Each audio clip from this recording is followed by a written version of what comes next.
Galatians chapter 2, verse 1. Then 14 years after I went up again to Jerusalem with Barnabas, and took Titus with me also, and I went up by revelation, and communicated unto them that gospel which I preach among the Gentiles, but privately to them which were of reputation, lest by any means I should run or have in vain. But neither Titus, who was with me, being a Greek, was compelled to be circumcised, and that because of false brethren unawares brought in, who came in privily to spy out our liberty which we have in Christ Jesus, that they might bring us into bondage, to whom we gave by subjection, no, not for an hour, that the truth of the gospel might continue with you. But of these who seemed to be somewhat, whatsoever they were, it maketh no matter to me. God accepteth no man's person. For they had seemed to be somewhat in conference, added nothing to me, but contrariwise, when they saw that the gospel of the uncircumcision was committed unto me, as the gospel of the circumcision was unto Peter.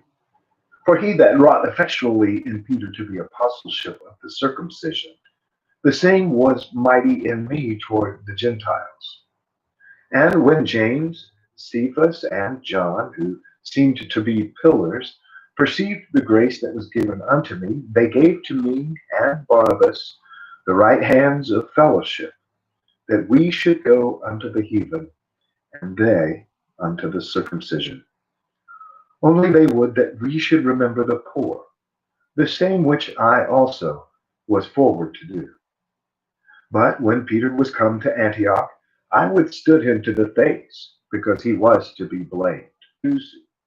For before that certain came from James, he did eat with the Gentiles. But when they were come, he withdrew and separated himself, fearing them which were of the circumcision. And the other Jews dissembled likewise with him, insomuch that Barnabas also was carried away with their dissimulation. But when I saw that they walked not uprightly according to the truth of the gospel, I said unto Peter before them all, if thou, being a Jew, livest after the manner of the Gentiles, and not as do the Jews, why compellest the Gentiles to live as do the Jews?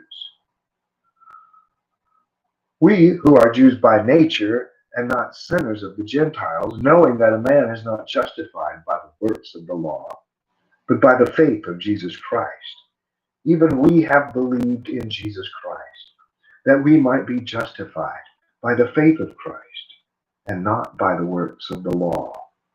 For by the works of the law shall no flesh be justified. But if, while we seek to be justified by Christ, we ourselves are also found sinners, is therefore Christ the minister of sin? God forbid. For if I build again the things which I destroyed, I make myself a transgressor. For I, through the law, am dead to the law, that I might live unto God. I am crucified with Christ. Nevertheless I live, yet not I, but Christ liveth in me. And the life which I now live in the flesh, I live by the faith of the Son of God, who loved me and gave himself for me. I do not frustrate the grace of God, for if righteousness come by the law, then Christ is dead in vain.